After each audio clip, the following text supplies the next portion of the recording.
Hello, everyone. I'm here today with Mr. Rex Murphy, which is always a pleasure. Rex is a Canadian commentator and author, primarily on Canadian political and social matters.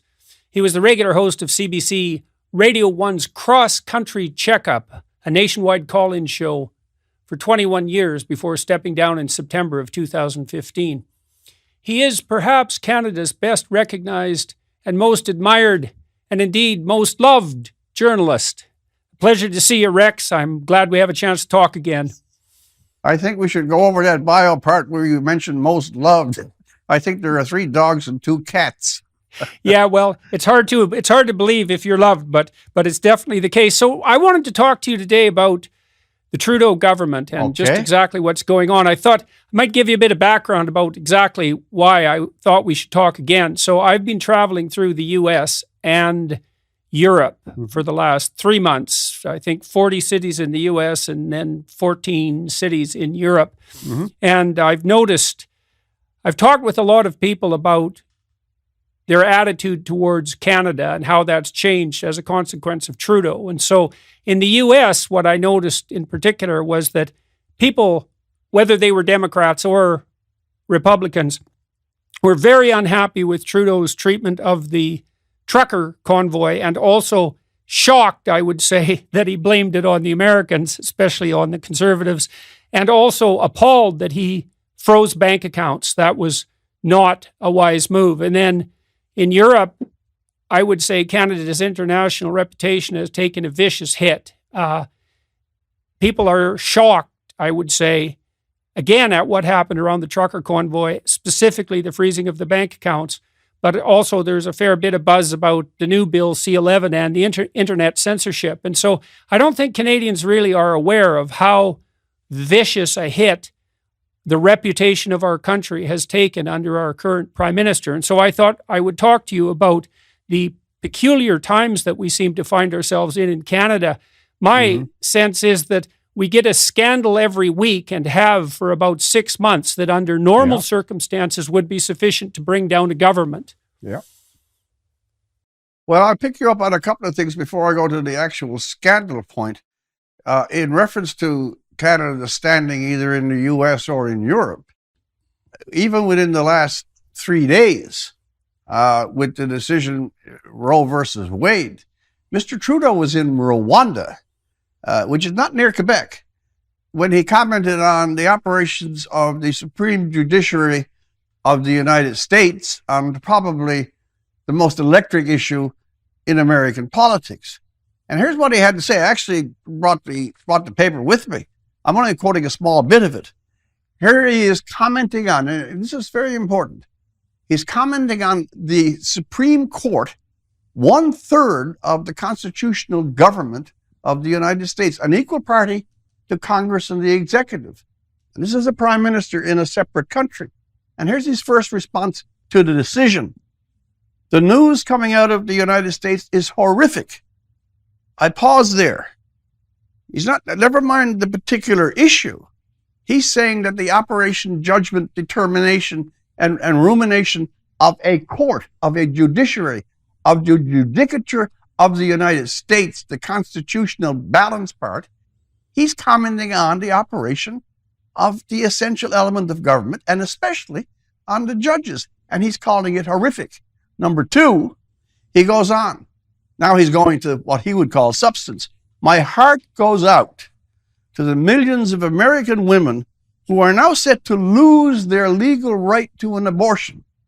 The last phrase is patently false.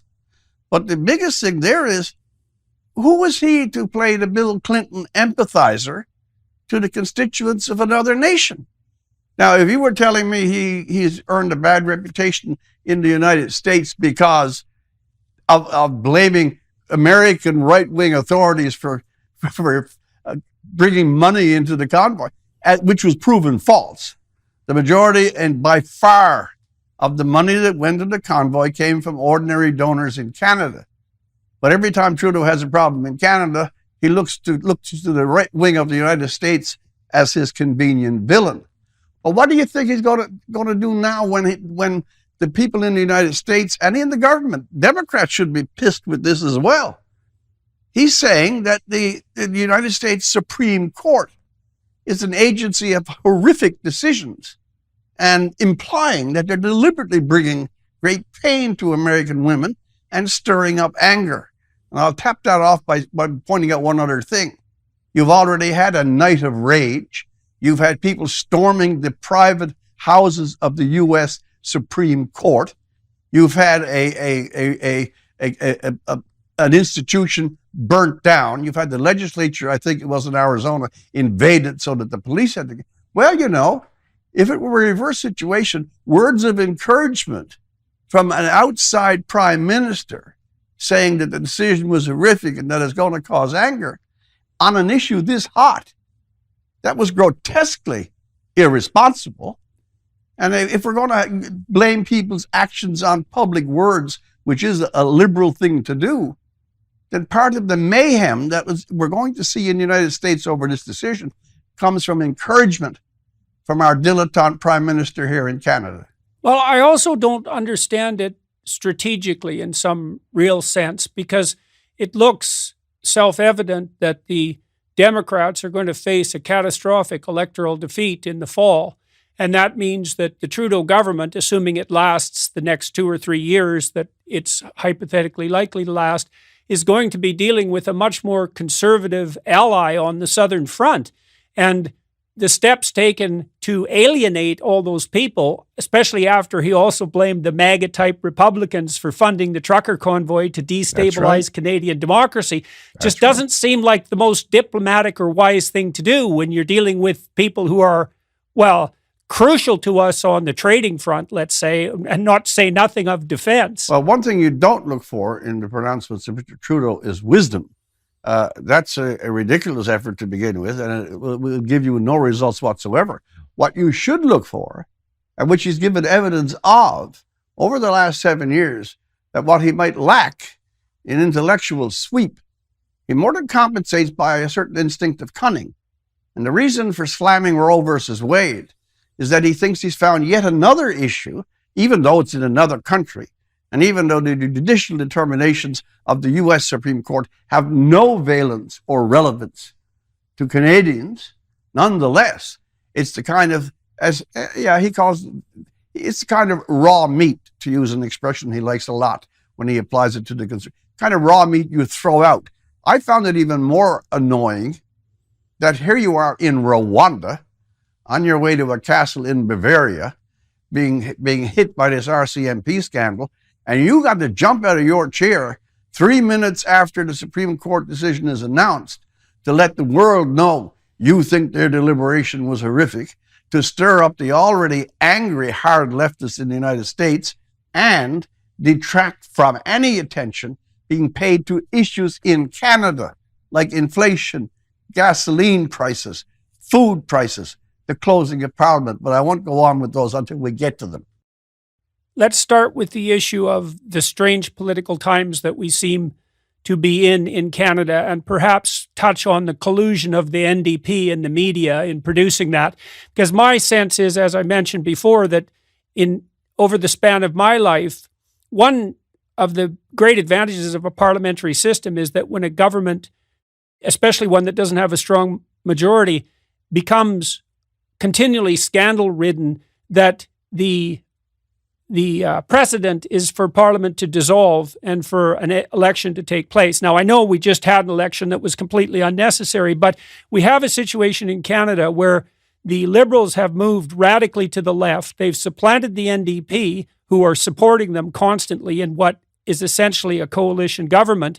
And we have the horrible fascistic spectacle of the Canadian government radically subsidizing the legacy media in Canada in general, and the CBC specifically, to the tune of $1.2 billion a year to produce no audience and a set of facts that are entirely convenient to the Trudeau government.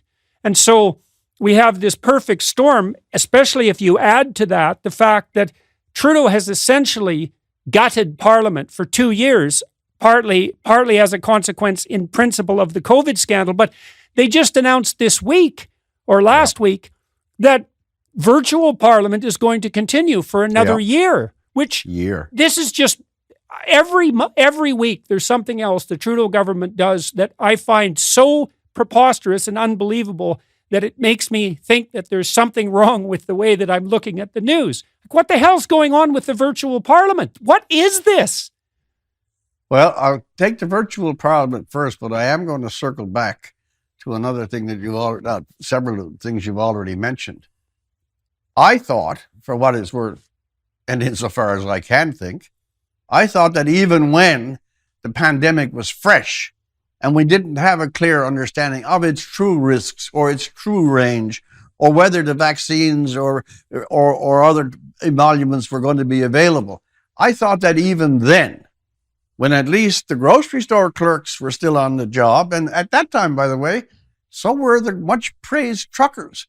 Mr. Trudeau himself came out to say, we must thank them for bringing our food and our medicines in the beginning of this pandemic. I thought even then that the idea that the people who had been elected to the highest office that this country can offer, the House of Commons, in a time of emergency, that's when they do meet. And even if there was some element of risk involved, that's when they do meet. Now, that was at the beginning. Now, you drop down 2 years, and the vacillating regime of COVID, it went up, it went down, they changed this, they changed that. Wear a mask, don't wear a mask. These are good, these are good.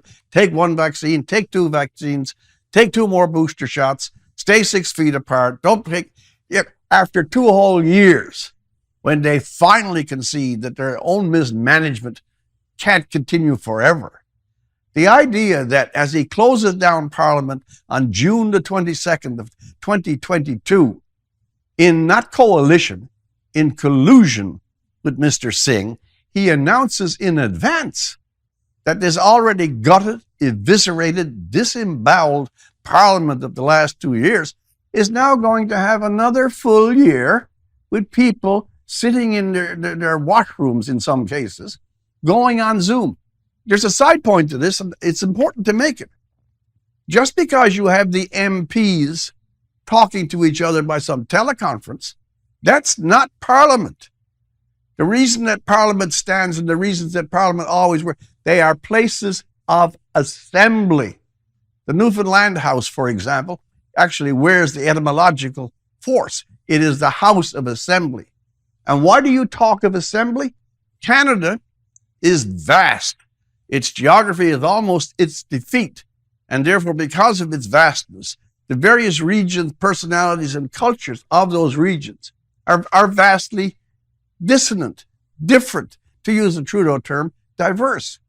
It's important for MPs from all over the country to be in one place for a continuous time, to have interaction, response, and mutual communication, even if it's argument. They have to learn from each other the whole of the country. You don't do that with a Zoom on your bookcase. Well, one of the things I've been thinking about on the Putin front is that one of the consequences of the COVID lockdowns is that world leaders haven't had a chance to meet face to face. And now we've substituted Zoom for that, and Zoom is a narrow channel. Now, I've been in Washington too, and increasingly the congressmen in Washington don't move to Washington, and 40% of them sleep in their offices. They don't have apartment buildings. And so they haven't built the social communities in Washington that would enable the Democrats to talk to one another, or the Democrats to talk to the Republicans across the aisle in the social interactions that you have if you generate a shared community. Exactly. And so this rush to substitute narrow channels of electronic communication merely out of convenience, we have absolutely no idea whatsoever what that will do to the Parliament. And it could easily destroy it. Well, I'll tell you what, it already does it to Parliament. Zoom Parliament is a ghost. It is the ghost of a dead Parliament. The notion of again, the 300 plus MPs being forced by the nature of the country to be in Ottawa, to be in one huge building, to share the same chamber, to meet each other informally. That's how they inform themselves of the range and nature of the country. Number two, as you just point out, the idea, once you get there, you get this interaction. The fraud politics of the United States are partially because these people don't simply meet. It's very easy to form enemies on Twitter and Facebook and via Zoom.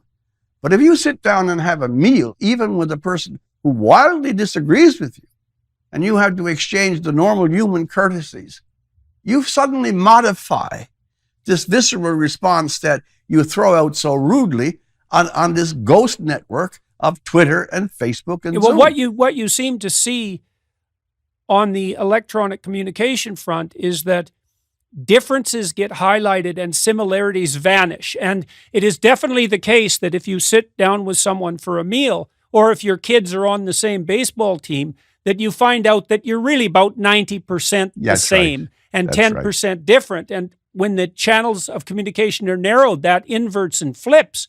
And then we also could add to that, Rex, the fact that, well, Parliament's a check on executive power, and we could use some checks on Trudeau's power, but when you and I were much younger, and maybe only about 20 years ago, the press was also an independent check. And now the press is in the pockets of the government. And I called that fascist earlier, and I meant that. What we're seeing worldwide is a fascist enterprise, weirdly enough, on the left side, that involves a collusion between media, technology, and government. And fascism, the root of the word fascism, means to bind together. And the central, right, exactly. The central element of a fascist state is collusion of the elites, let's say, and the eradication of any checks and balances. And that's reminiscent to me of the desirability of that is reminiscent to me of Trudeau's express admiration for the Chinese Communist Party and its efficiency in moving forward, let's say, on the environmental front, something that he's expressed explicit admiration for. And I would also say that's hurting Canada's international reputation in ways that Canadians just don't seem to realize, including among moderate liberal types. Well, let's go first with the media and the fact that the media, the main media in this country, legacy, call them what you will, have accepted a devil's handshake. It simply cannot be otherwise said that the press, the media, the instruments of inquiry, skepticism, and test can be directly subsidized by the one major institution, the whole government, which in many ways they are charged by their very nature to investigate, to be skeptical about, to inquire, to collide with, to contest. And the idea that in this soft environment, you accept huge sums of money. And by the way, the traffic between the news media and the political media, how many journalists ended up as aides to the ministers? Well, Mr. Trudeau's chief aide, Ben Chin, began on a Toronto media station. The cross currents between journalism and politics, that's one thing. Now, by the way, in addition to the money, that's a really big thing, and it should be a shock to any journalist. Here's another thing that gives you an even deeper, and I think in certain ways, a more worrisome collusion.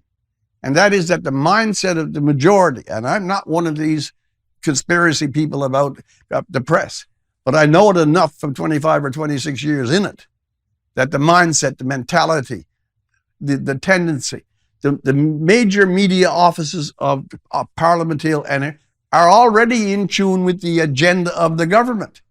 They are constantly, either indirectly, subtly, or not so subtly, actually supporting the government and making themselves the opposition to the opposition.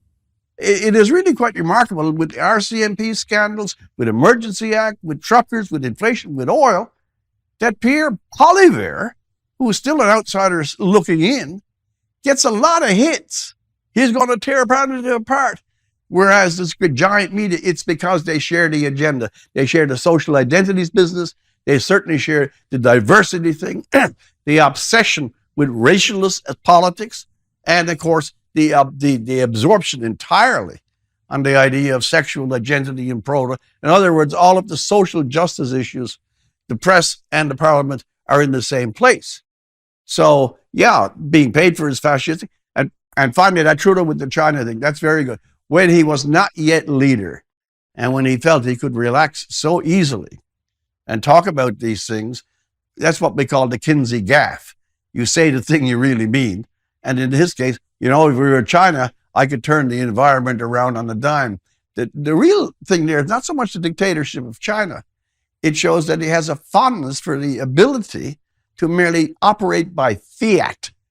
And if you study the last 5 and 6 years, and in particular the period from COVID on, COVID was a continuous fiat that completely gutted the civil rights, the Charter of Rights.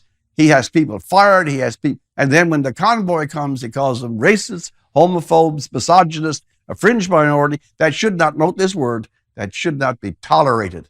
His empathy for China basically constitutes one element of the personality. He does not like opposition. He guts Parliament to make sure that there isn't any, and he makes a deal. He makes a deal with his co-signer, Mr. Singh, so that there will never be a confidence motion. And if he wants to have Parliament Zoom for another year, Mr. Singh is there with the ready salute and the genuflection to give it to him. Yeah, well, this certainty of compulsion, let's say, that drives Trudeau forward seems to be rooted in his false moral sense that because he's concerned, like the other members of the Davos World Economic Forum, etc., with the long-term health of the planet, whatever that means, that nothing that gets in his way could possibly be regarded as ethical or moral. And the press, who's now more than ever made up of political globalist utopian wannabes, do everything they possibly can to collude and to move that agenda forward. And then we could add to that, Rex, I went through this new bill, C-11, because I'm one of the people whom it will hypothetically affect, although I have a number of maneuvers up my sleeve, so to speak, to bypass that entirely. And I know Canadians don't understand this, but let's say that the new media, which is the internet itself, was capable of producing some of the opposition to the globalists and Trudeau that the legacy media have abandoned. And I'm thinking of people like, say, Russell Brand, who's on the left, and not to mention, any of the conservative commentators in the United States. But now what the Bill C-11 has done is basically, and this is unbelievable, I can't believe I read it correctly, they basically defined all internet content of any sort as subject to the same CRTC, Canadian Radio and Television, corporation? I don't remember the last word of that acronym. It doesn't really matter. No, it doesn't matter. They've defined them as broadcasters that are equivalent, let's say, to CBC or CTV. Now, the reason that those broadcasters are different was because the government had to parse up the airwaves, because the airwaves were actually a scarce resource.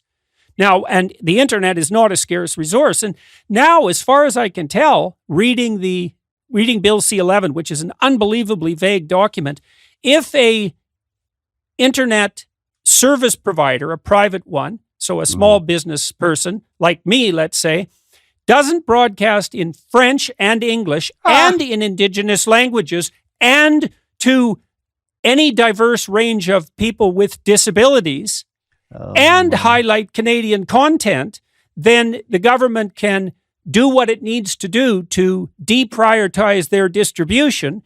And they'll do that by putting pressure on the search engine providers like YouTube and Google, or just stopping them altogether. And I read this bill, and all of it, again, Rex, too, the bill is couched in all this diversity, inclusivity, and equity terminology, which it's the same solution to every problem, right? And so not only do we have this massive press collusion with the government that's absolutely unconscionable in a Western democracy, but we also have now the government clamping down more viciously than in any other developed country on the freedom for Canadians to get access to all of the information on the internet, not just that produced by Canadians.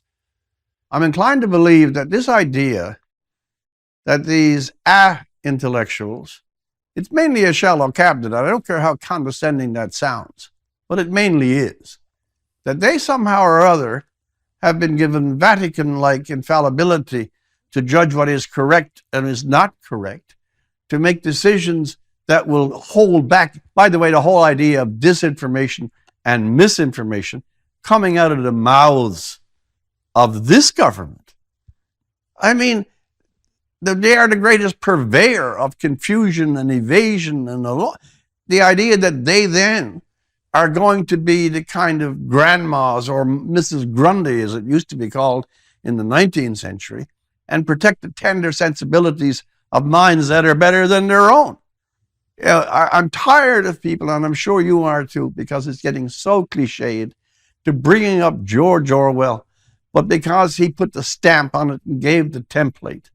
The idea that a central authority runs thought and speech and makes judgments on what is and what's not, and under the banner of diversity, inclusion, and equity, which is really a hidden ideology pumped up by vast self-righteousness and granting pseudo-infallibility to those who are sensitive.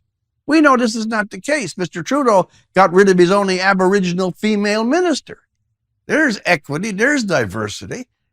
They confuse, this is a big point too, they confuse either at Davos, which you referenced, or at any other high meeting, with saying that you are virtuous is the same thing as being it.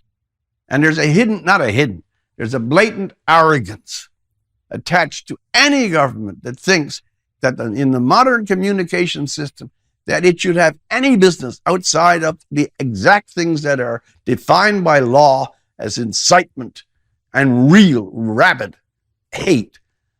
They will call hate something they simply don't like. It's not an easy emotion to define. C11, as Michael Geist, and I know you follow him, Michael Geist is the professor of communication who most articulately and most deeply is warning over and over to give this bunch that can't issue a passport, that have a pay system for their own civil servants that's 3 or 4 years misfunctioning, that can't let passengers walk out of Peterson Airport within less than 24 hours, should suddenly have the government of the thoughts and reactions and speeches and positions and films and talks like this, like yours. It's absurd, but it's more than that. This is truly frightening. I mean, what is this gulping for more power than you need? Well, it's the imposition of an ideology. And to go back to your China point, here's the reason that he may really admire China, because China, it happens to be communism in that case. China is fired only, as was Russia, by an ideology, by a set of narrow ideas from which no deviation, no criticism, under penalty of exile or death is allowed. Not as hard over here, but DIE is an ideology, and ideology makes those claims and fills those who hold it with a completely unacceptable level of moral certitude, not certainty. Bill C-11 is a disaster, and one more quick point. It is shameful. It is shameful to the essence that the main Canadian press are not as one voice and one intense voice saying, we're not having this.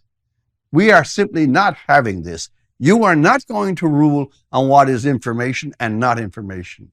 You are not going to rule on the presence of citizens on the new channels of communication. And seeing you've already fouled the official or legacy means to some serious degree, we're certainly not going to allow you to put a pillow over the mouth of the only possible new exchanges that we have.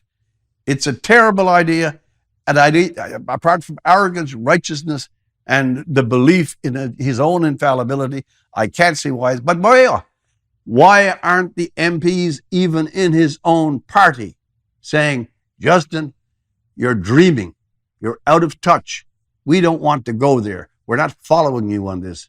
Where's the courage in any of these caucuses?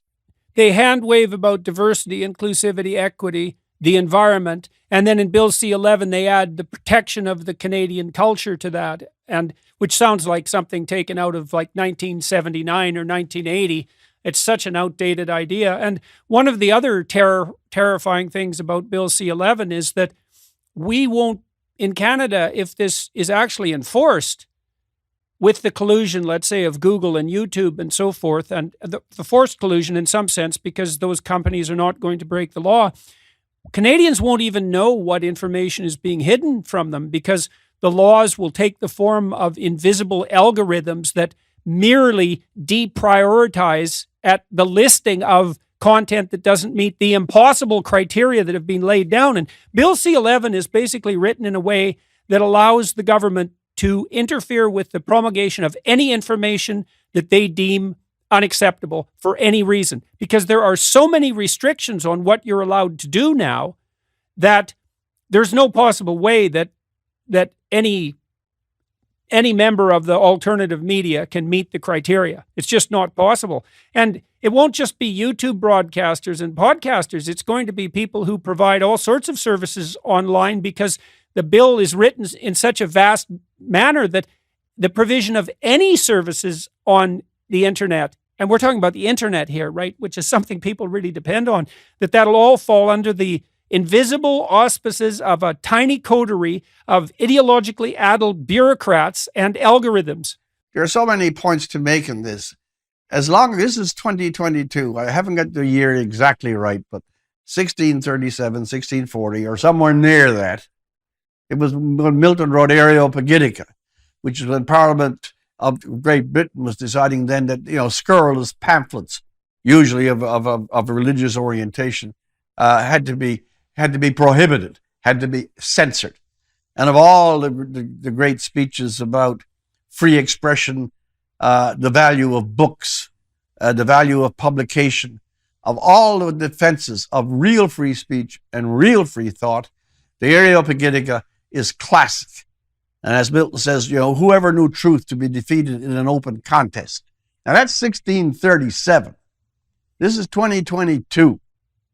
And how it can come to pass that a government with a military power, with the ability to imprison, we were making fun of or scared by the big tech companies, Google slanting its search machine, Twitter deciding who should be banned and who should not be banned, who should be suspended and who should not be suspended. We didn't like it when the private enterprise operators, did they make deals with China? How does Google and Facebook and Twitter work in those environments? We said, my Lord, a couple of guys from the tech valley ruling which thoughts can get on platforms and which cannot. We thought that was it still is pretty bad. But now you have, as Michael Geist said, this is an alarming thing, because Geist is a very calm individual. He's a solid intellectual. And on this subject in particular, he knows what he's saying. We have the only legislation in this arena that parallels, get ready for it, North Korea. And you pile all this on, and by the way, there's another reason why. Well, that's a new first for Canada. Yeah, but let's tie this together. Why do you think he thought it was very useful to have a Zoom parliament for another year?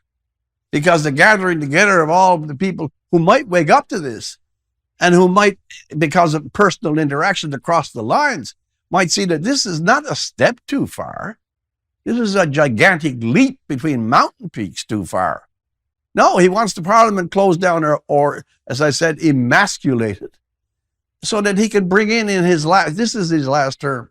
I'll make that a declarative statement.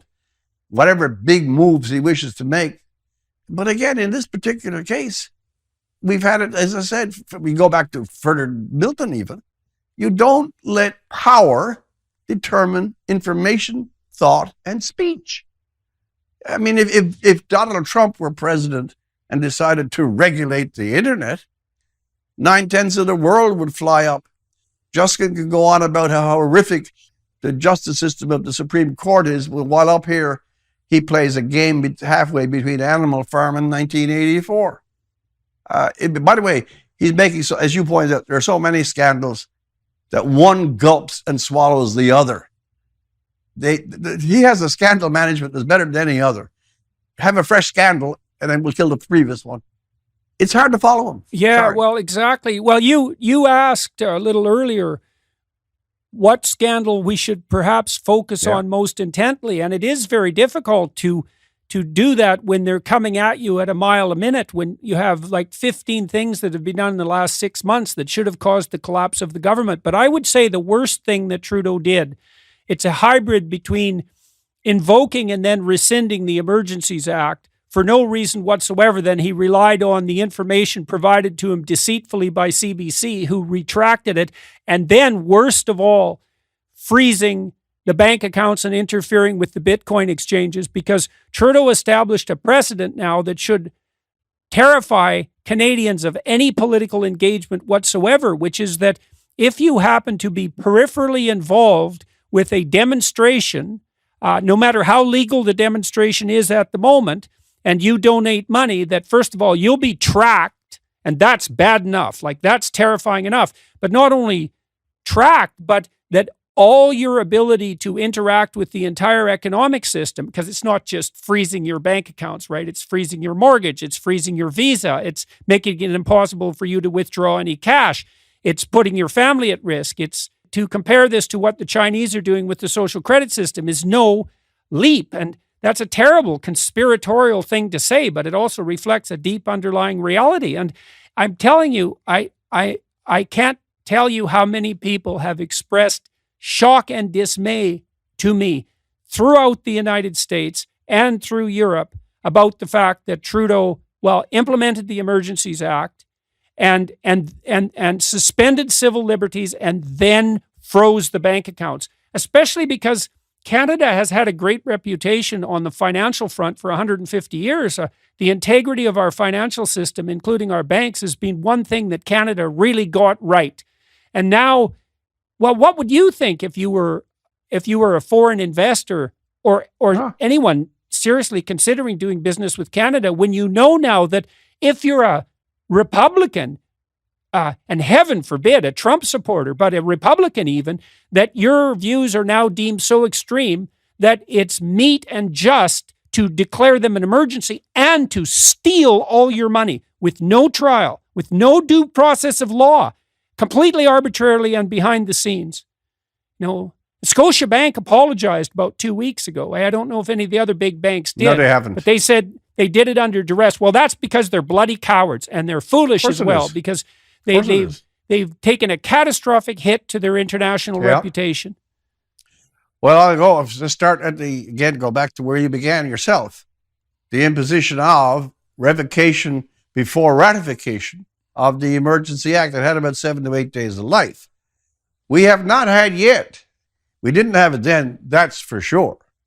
We have not had yet the list of circumstances that justified, that's a really big word, gave justice to the action that justified the imposition of the equivalent of the War Measures Act, because that's what it was, to completely suspend the Charter of Rights on a philosophic basis alone. He basically nullified the entire civil liberties of the entire population of this entire country because some trucks were parked on an Ottawa street. That's only the first part. You mentioned the CBC reports that have been dismissed and that he relied on them. I'm not sure that's entirely the case. He may have had some of his own spin masters pass the stories on to the CBC in the first place. I have no idea if that was true or not. But we had other instances where you had an arson attempt in a building in Ottawa, which was dramatically enhanced by news coverage, and Mendocino, or whatever his name is, used that. They're going to burn down buildings and lock the doors so people can't get out. We need an emergency act. You had all sorts of fabricated, false, or totally misleading assertions during a pseudo-crisis. And then you had the capstone, that these people who drove 2,500 miles in February across the northern landscape to protest a given government issue actually were there and had to be paid attention to because they wanted to overthrow the Canadian government. That statement is so extreme that it is beyond laughable. And so when he hauls it back before the Senate gets a chance to ratify it, the legislation says you must have an inquiry when you call out the highest, the most lethal, the thermonuclear legislation of any government. he can't avoid having a committee set up. And I think it was last week or 10 days ago that Chrystia Freeland, who is the deputy prime minister, because Jagmeet Singh is the official deputy, she's finally before a parliamentary committee. And when they ask her questions either about the RCMP or about this or about that, the scorn and righteousness and smugness of response. The idea that the greatest invasion of civil liberties has been passed by with so mellow a response. And that gives them the appetite then, if I can call up the Emergency Act and call a group of savvy, common sense citizens, fringe minority racists, if I can set one part of the community against the other, that division, there's where the appetite comes for Bill C-11. Got away with the Emergency Act. Well, obviously I can bring in legislation that is even more toxic. Oh yes, I can interfere with RCMP investigations, because it seems when I went to the Aga Khan and violated all the ethics provision, the RCMP then said, well, that might be criminal, but we're not considering criminal charges. Jagmeet Singh is at the center of a lot of this, and that's a point that eventually we will get to, I'm sure. But the Emergency Act is, I think, because it's not justified, because it was for political convenience, because he extemporized a narrative that these were villains and Americans and were being funded by dark right-wing forces from outside the country. That's the worst, because it confounds so many issues together. Well, it's also a stunning accusation. Yeah, it is. Levied against 50% of the population of our greatest ally to the south. People in principle that he has to work with, or certainly is going to have to work with when the fall comes. And so that's just another example of his stunning lack of wisdom and his carelessness with his actions. So let's talk a bit more about the interference with the RCMP. I'd like you to make some comments about that, if you would.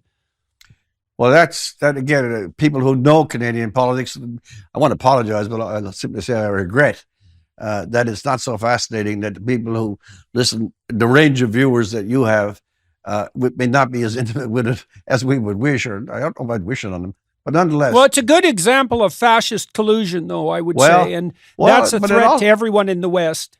Yeah, but it also has a great precedent.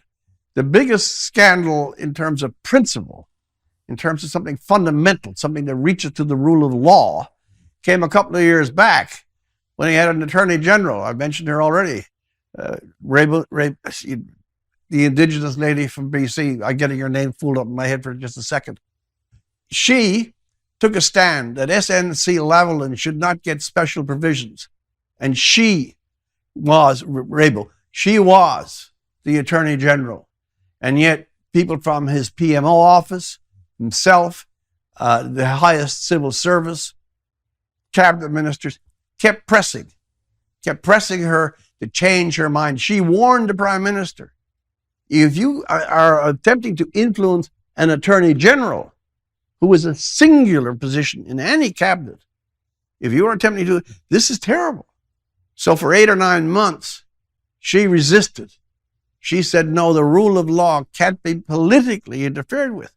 Now, this was a prime minister and his office and aides and ministers attempting to bend the operation of justice in Canada. Eventually, Ms. Raybould gets fired, or basically leaves herself, and another fine female cabinet minister went with her. But after a bit of a flutter, even though he denied any influence, he said it in the Globe Mail, the story is false. It was proven to be true. Jump ahead 2 years, and now you find out that after the worst mass casualty of that kind in Canada, the murder of 22 people in Nova Scotia, that the Prime Minister's office and his political aides are pressuring or asking or telling the head of the RCMP, Brenda Lucki, to get information from the investigators in Halifax because they were bringing in gun control legislation next week. In other words, they wanted to absorb some of the emotional context and the high sensitivity of a singular tragedy so they could advance a political agenda, and didn't mind pushing, and she didn't mind agreeing to put pressure on a Halifax investigation. Now you hear back and forth that that Mr. all the relevant cabinet ministers. Oh no, Mr. Trudeau had a really fine thing. We put no undue influence on the RCMP. There's only one word in that sentence you have to pay attention to. It's undue. Right, exactly. Yeah. And yeah, so, well, Rex, this is all a pattern as far as I'm concerned. Yeah, it is. And I'm speaking as a clinician here, although I hesitate to do so, but I've been watching Trudeau for a long time. I found it appalling. I found what he was doing appalling right from the beginning, because Trudeau was enticed into running for leadership as a consequence of what I would describe as a successful appeal to his overweening narcissism. He had none of the education or ability or experience necessary to do something as complex as lead a modern country. And it was obvious to all, and it should have been obvious to him, that the single reason that he was picked by the utterly cynical liberals who chose him was, first of all, his pleasant personal appearance, and perhaps not first and foremost, but first and foremost, his name, Trudeau, the dynastic name, the fact that he already had broad-scale marketing and sales appeal. And that was enough for him to justify to himself becoming prime minister. And then, maybe you don't want to damn someone for that, because just because he was Pierre Trudeau's son doesn't mean he doesn't have ability. And so it would be possible that someone like that could take the humble approach and decide that, well, better him than some evil conservative, let's say, and that he could carefully learn to be competent and to do a good job. But instead, he leapt into the fray immediately, appointing 50% of his cabinet as women, even though they were only 25% of the MPs, and thereby perhaps fatally impairing the qualifications and competence of the cabinet, and then doubling down on his idiot ideology, DIE, let's say, diversity, inclusivity, and equity, plus a bit of environmentalism on the side and a hatred for the energy industry. And he's been fiddling that fiddle ever since. And this theme of narcissism, which I think is apt, permeates everything that he does. The admiration for China, the dismissiveness that he manifests when he's ever asked questions, the overweening legislation like Bill C-11 that he passes without a second's consideration for the fact that maybe we could use some checks and balances in the governmental system on the off chance we might not be 100% right about all our ideological presuppositions. The fact that he basically ignores Parliament, and now that he's made it virtual. And then we could add to that as another one, Rex, which I think is very interesting, the fact that he denied unvaccinated Canadians, about 6 million of them, the right to travel, which is a big deal in a country like Canada and a big deal in other countries as well. But not only did he do that, but then when every country in the world virtually had released people from the COVID mandates and relaxed the impositions they'd put on their rights, he did not release Canadians from that travel ban until months after there was every bit of evidence that it should have been done. And all I can say about that was that was sheer bloody narcissistic malevolence. There was zero excuse for that. And the mere fact that he didn't rescind that policy months ago, that in itself should have been enough for the government to fall. And if Jagmeet Singh had an ounce of spine or sense, and he has neither, he would not be supporting this government in the manner that he does, especially given the putative NDP, what would you say, affiliation for the common working man, which is a complete bloody bunch of rubbish. Those days are long gone. All the union guys are out of the NDP. We have an elite set of utopians whose presuppositions make the liberal idiocy look almost like nothing in contrast, and the self-righteousness and moralizing that goes along with that. And so, Rex, why do you think Canadians have found themselves in this position? And why isn't there more broad-scale outrage, if not rioting in the streets, about what's happening at the federal government level? Well, there are two or three things that I could say that are, I think, fairly relevant in this context. The first thing is that when he first came in, by the way, whether it's narcissism or not, that being as it is a clinical as well as a poetic term, I don't think there's much doubt of it if you're using it just in conventional lay language, why you would install as the leader of the country. Well, it came also because the Liberals had been so ill-advised when they picked up, for example, Mr. Dion or the traveling political salesman, Mr. Ignatieff, who left incidentally within hours of losing and never even said goodbye. Sometimes the appetite for novelty triumphs over any prudence or consideration of forethought.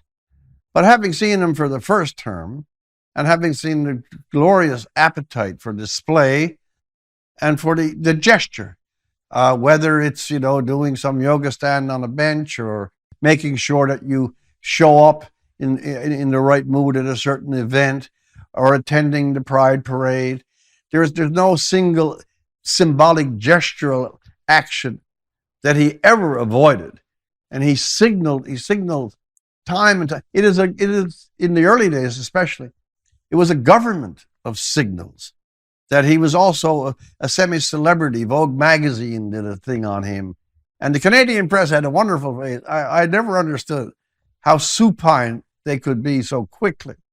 They talked about, when we were having some dissatisfactions with the US, that he was on a charm offensive. And that a charm offensive would disarm either Mr. Trump or whomever it was that he was dealing. Now, you asked a deeper question. In the early days, yes, you could put it up. Why are Canadians not more resistant? Well, like 2 or 3 reasons are quite solid, especially as these things have accelerated and intensified, meaning the invasions of government into areas where it should not belong. There was this 2 years of the regime that more than any other provincial and federal governments imposed. You had the economy knocked to bits. We do not have an inventory of the tens of thousands, perhaps hundreds of thousands of independent and small businesses that gasped for air, that waited for the next in-breath, merely to see if they could make another day in the last 2 years. You had relatives unable to see their elder parents or elder relatives. You had social, economic, psychological, and medical obsessions and anxieties that went from the intimate exchange of mother, father, daughter, son.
To the broad scale. And during that particular period, I think everyone was somewhat off balance. And once again, the news media were not doing their job. They were all online. We must close everything down. And you could have an announcement in the beginning of the pandemic, as I've already referenced, that masks are bad. Actually, that came from Tam. And 2 months later, that you must wear them. And no one in the media wanted to collide those two contradictions and say, well, are you really as expert as you say? That's the first reason. COVID took away a lot of the energies that might have been invested in the public sphere and paying attention to politics, because so many other strains that are much more intimate and close were at play.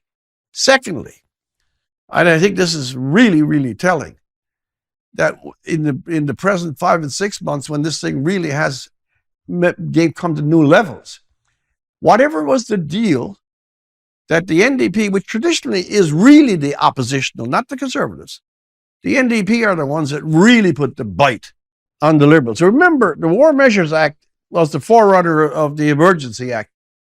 What was the name of the man who, even in a genuine crisis, you could make a case that the apprehended insurrection of the War Measures Act could be justified? I said, make a case. And it was popular, especially in English Canada in that time. Who stood up against it? Who took the flack? Who took the bad public relations? It was Tommy Douglas, the leader of the New Democratic Party, saying it went too far. Mr. Trudeau, the elder, should not have that power.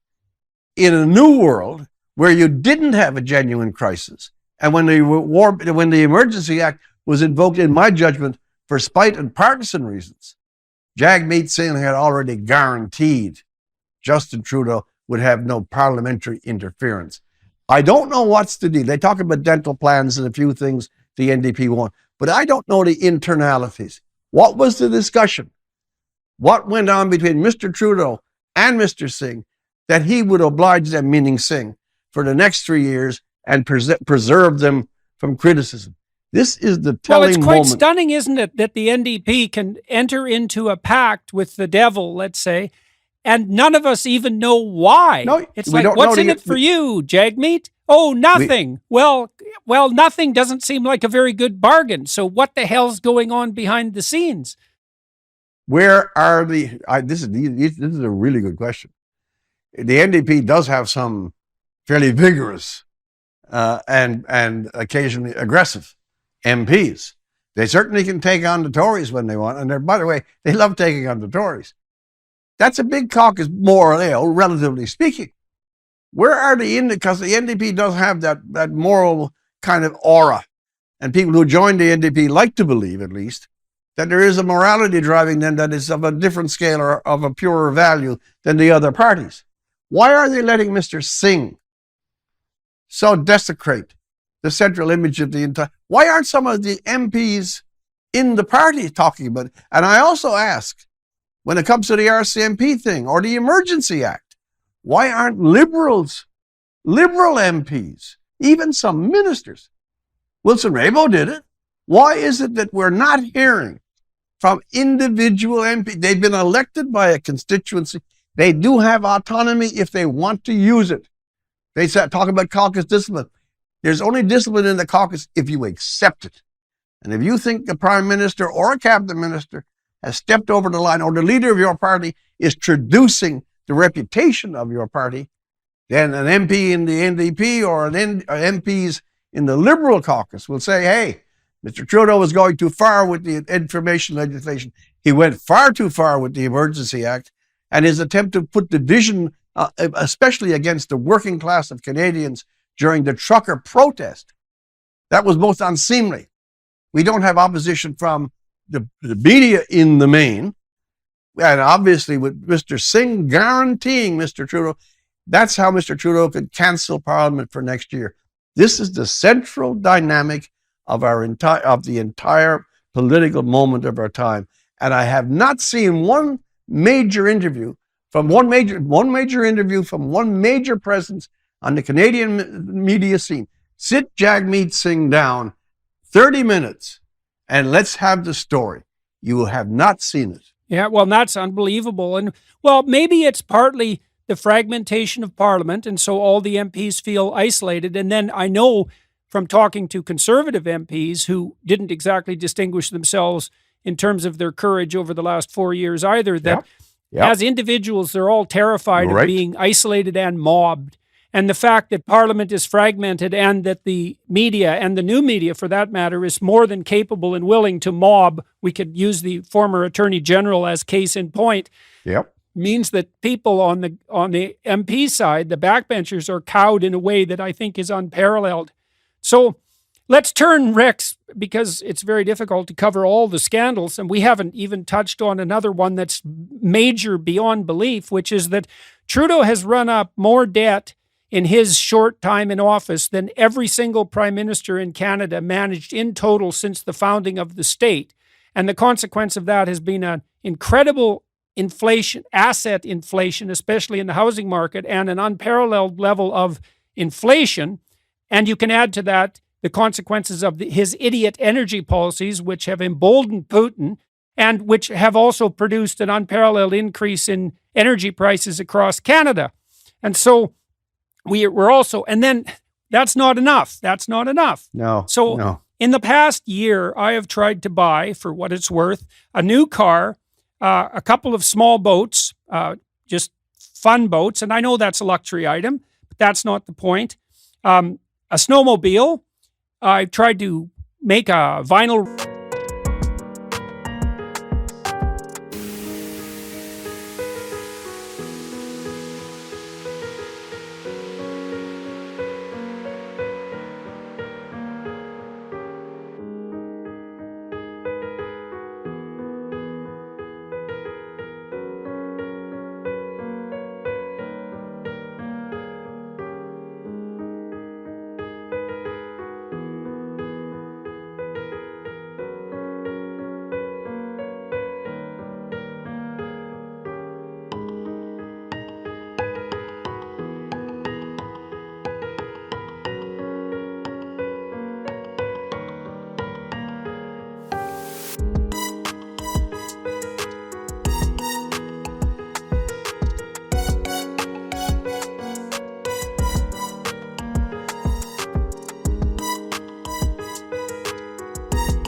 record, and I've tried to get Penguin Random House to put out a double edition of my book.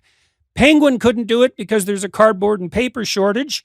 The vinyl record industry has an 8 to 12 month delay. You can't get a snowmobile, you can't get a small boat, and no one can buy a car. And the reason for that is the supply chains are so disrupted that it's cataclysmic. 1 in 5 container ships are trapped in ports at the moment because the ports can't keep up with the demand. We have no idea how badly fragmented the supply chains are, and that's going to produce a catastrophic outcome, especially come fall, because we're going to have a very difficult time moving enough food around the world, to say nothing of enough goods. And so we have a massive debt. We have an inflation that's starting to get out of control. Yeah. We have a housing bubble that's no joke. And we have supply chain disruptions, the magnitude of which have never been seen before, at least not in the last 30 years, and that pose a threat to the integrity of the entire world economic system. Yep. And so that also seems to be a bit of a problem that Trudeau has had a major hand in producing. And that's along with his stated disinterest in financial matters, because he said that explicitly. He has no real interest in economic matters. You'd never guess that. In 2015, he said, and I can almost quote, "I'm looking you straight in the eye now, and I'm speaking to you honestly, as I always do." This is when he was going to have $10 billion deficits per year. That by 2019, we will return to a balance by 2019. Now again, pre-COVID, we can understand spending of a considerable magnitude beyond any promise during the regime of COVID. But the extent to which this government wildly, and we never did see, because again, he was operating from the cottage. He was walking down the steps of the Rideau Hall cottage rather than going to Parliament, all alone in a little covey of media people under a canvas tent, and he was throwing out billions this way and billions that way. If you do not think that the billions upon billions upon billions that were flushed out without scrutiny, the Auditor General did not have adequate means to survey them, and he said that, and he asked for other people. We're going to have a harvest of scandals in years to come, but that's not the main point. It's the point that you're making, that the spending levels of debt and deficit were well over $1 trillion. And the Bank of Canada has already jacked up the interest rate twice. I talked to a financial man just yesterday. It's going to be worse and worse and worse. We have had a holiday from economic reason during this period, and he has overspent. Stephen Harper was correct. The spending during COVID may have been necessary, but this was overkill. I would say overkill with magnitude, and it was not governed. They're even now trying to get back CERB payments from 1 million Canadians. When the interest rates rise and people who have houses and mortgages start to learn what it is like to be in previously normal times, inflation hits at the worst possible moment. 2 full years of economic devastation because of COVID, because of the regime. They closed down things that didn't have to be closed. They killed businesses. We're going to see tremendous devastation across, and then the jihad against Alberta oil. That is criminally stupid. We are depriving not only Alberta, but the Canadian treasury during the return prices of natural oil and gas, highest almost ever. And we have made them, Mr. Trudeau, Mr. Singh, Elizabeth May, and the cabal of professional environmentalists have made poor Alberta and Saskatchewan's oil and gas industry a demonic presence. How do you reach the level of political insanity that you kill a primary resource of your own country? You estrange and anger, justifiably angry. They are justifiably angry. A whole province or two.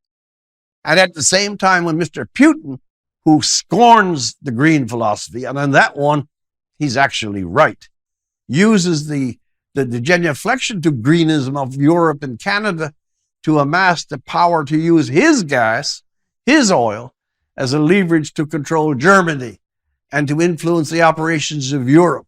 He couldn't be in Ukraine today if the green fantasy. Right, and now to threaten the UK with nuclear destruction. And then let's also point out, shall we, that one of the consequences of the sanctions so heroically placed on Putin by the idiot West is that the ruble is at its highest level ever. And because oil prices have shot through the roof, Russia's actually arguably in some ways in better economic shape after the sanctions than they were before. Yeah. So that's just bloody brilliant as well. And this issue about what's happened on the Russian front is anybody with any sense looking at this up to, say, 10 years ago knew perfectly well that by dampening down oil and gas exploration in North America and in Europe, that we were playing into the hands of the worst impulses of the Russians. Of course. If you had to have your head buried in the sand or somewhere else to not notice that absolutely explicitly and to hand wave about idiot environmentalism while at the same time producing this potentially fatal dependence on Russian largesse and goodwill is an abdication of political responsibility that you'd have to look at history a long time to find an example that would supersede. I wish, and I wish with utter futility, that again, the guardians of our public discourse, the official and powerful press, would now forsake their deep and intimate marriage with the green movement that they've had for 25 years. If you watch TVO Ontario, you've seen an inconvenient truth, which was Al Gore's flush on the topic about 100 times. CBC is officially, if it hasn't said so out loud, is officially a Greenpeace activist network. I would like to see now them say, okay, this embrace of this virtue signaling hollow ideology has empowered the most dangerous dictator on the earth, the one with nuclear weapons. It has impoverished. Part of the reason for the inflation in our food at the present moment is because of the energy crisis brought on by the fatuous pursuit of energy sources that can't work, don't work, aren't yet developed, and don't have the structure or infrastructure, even if they were.